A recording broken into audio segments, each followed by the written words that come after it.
buat kamu-kamu nih yang lagi ngerasain sekarang ya, ambisius banget nih, pengen punya ini, pengen punya itu, pengen mencapai ini dan itu gitu ya, tapi ternyata di sisi lain, kamu tuh malesnya luar biasa. Kenapa nih kok bisa kayak gini? Dan gimana caranya biar kamu tuh mudah keluar dari situ? Di video kali ini aku bakal ngomongin yang namanya itu hard truth, sebuah kenyataan yang pahit. Karena aku nggak suka sebenarnya. Sebuah kenyataan yang kayak, oh ini nggak apa-apa kok, oh itu nggak apa-apa kok, kamu males nggak apa-apa kok. Gitu.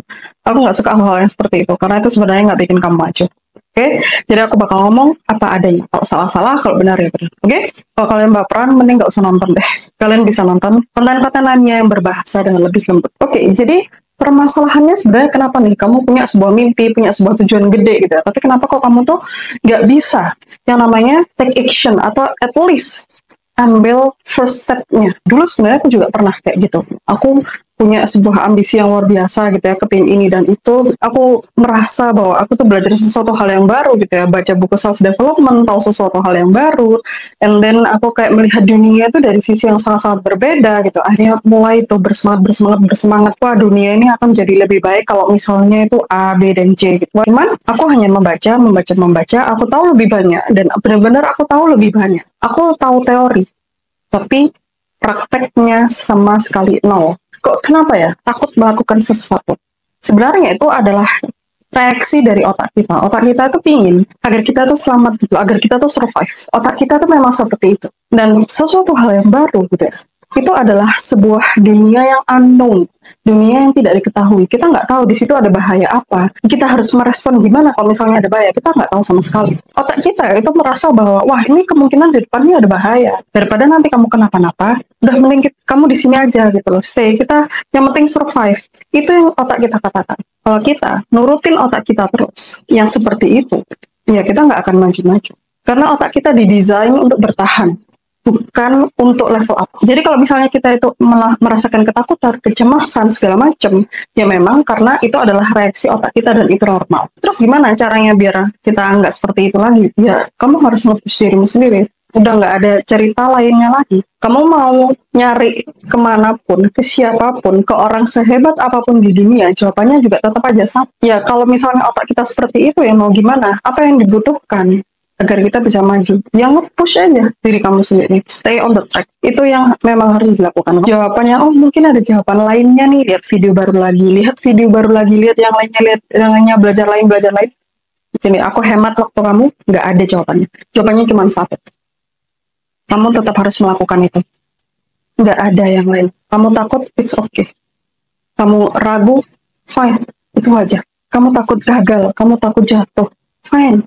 Lakukan dengan rasa takut gagal, takut jatuh. Tapi kamu tetap melakukan. Dan itulah yang dilakukan aku, dilakukan dengan orang-orang lain yang aku kenal. Semua orang-orang lain yang aku kenal yang hebat-hebat itu, mereka melakukan seperti itu. Jadi mereka kelihatan hebat gitu ya, tapi sebenarnya mereka melakukan juga dengan rasa takut, dengan rasa ragu, dengan segala kecemasan mereka. Masalah kedua adalah tentang lingkungan. Lingkungan kita itu tidak mendukung kita tuh untuk fokus pada satu hal. Lingkungan kita tuh sangat penuh dengan distraksi. Dan aku sendiri pun merasakan. Misalnya aku lagi ngedit sesuatu gitu ya, lagi loading tuh. Mungkin loadingnya bisa sampai semenitan gitu ya. Belum ada 10 detik, aku tuh akan ambil HP, scrolling. Yang harusnya loadingnya tuh semenit.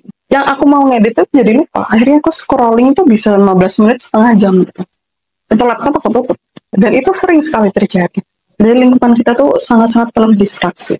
Tapi ada positifnya juga. Kamu akan semakin mudah untuk quote-unquote itu menang kalau kamu tuh berbekal satu hal. Oh ya, mungkin dua lah. Kamu kalau bisa fokus di dalam satu hal, kamu akan selangkah jauh sekali dibanding teman-teman kamu yang lain. Sangat mudah sekali, hanya dengan berbekal apa? Fokus. Coba bayangin aja, kamu sekarang lagi pengennya apa gitu? Kamu tahu kamu pengen itu, kamu tunda-tunda tuh ya. Atau kalau gitu kamu lagi mulai untuk nge-push dirimu sendiri, kamu kerjain gitu. Artinya kamu bosen lah apa, akhirnya di tengah-tengah kamu tuh, ya udah nanti aja lah, besok aja, bla bla gitu kan. Coba bayangin gitu, kalau misalnya kamu di saat itu kamu nggak scrolling tuh ya, nggak ada tuh HP di situ, nggak ada yang namanya medsos, nggak ada yang namanya YouTube, nggak ada webtoon, nggak ada Shopee, nggak ada Topet, semuanya nggak ada. Yang biasa kamu buka itu nggak ada. Bayangkan, dan kamu dipaksa untuk nunggu tuh loading, nunggu itu kerjaan, sampai kamu harus menyelesaikan itu sampai selesai di hari itu juga. Kalau kamu melakukan seperti itu, nggak usah tiap hari deh. seminggu 2-3 kali. Coba dibayangkan ya, kamu ngelakuin itu tuh selama 3 bulan. Apa yang akan terjadi? Pasti beda banget hasilnya dengan kamu yang sekarang. Kamu bisa membayangkan tuh, wah kira-kira nanti aku bisa nggak ya sampai di sini? Bayangkan aja, itu udah menyenangkan sih. Kalau terjadi di kenyataan, itu pasti berkali-kali lipat rasanya. Ada lagi modal yang kedua, kalau kamu mau melipat gandakan kesuksesan kamu, kecepatan kamu untuk menuju kesuksesan kamu adalah, yang kedua ada konsistensi. Jadi fokus dan konsisten. Kamu bawa dua ini aja di kehidupan kamu, dimanapun karir kamu, dimanapun sekolah kamu, bekal dua ini aja. Kamu bakal melesat jauh banget dibanding teman-teman kamu yang lain. Mungkin setahun nggak kelihatan, mungkin bagi kamu nggak kelihatan. Tapi 2 tahun, 3 tahun, kamu ngelirik ke belakang. Kamu nggak usah ngelirik ke belakang deh. Lihat teman kamu aja yang dulu, yang dia nggak bisa fokus sama konsisten. Kamu akan lihat banget perbedaannya. Kelihatan banget perbedaannya.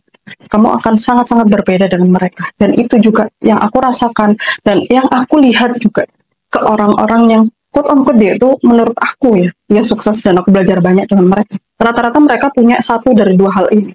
Bahkan kalau mereka yang sudah jauh banget, oke banget, mereka akan punya dua-duanya. Dan mereka nggak kayak setahun, 2 tahun, 3 bulan, 6 bulan, enggak. Ada yang sampai 7 tahun, ada yang sampai 10 tahun, ada. Mereka konsisten dan fokus di satu hal. Jadi kalau kalian ambisius tapi males, sebenarnya ya, hard truth-nya adalah, cuma aja ambisius semua tuh nggak ada nilainya. Benar-benar nol. Nggak ada nilainya sama sekali. Ide, itu gratis. Kamu buka ChatGPT, tulis, berikan aku 10 ide tentang itu. Udah langsung. Beberapa detik kemudian udah langsung ada. Ide itu gratis dan mudah. Yang sulit adalah take action-nya. Take action-nya yang sulit. Aku ngomong kayak begini juga akan percuma. Kamu akan cari video-video yang lain juga isinya sama aja. Dan itu akan sama-sama percuma kalau kamu nggak berani take action. Thank you udah nonton sampai akhir. See you on the next episode. Bye-bye.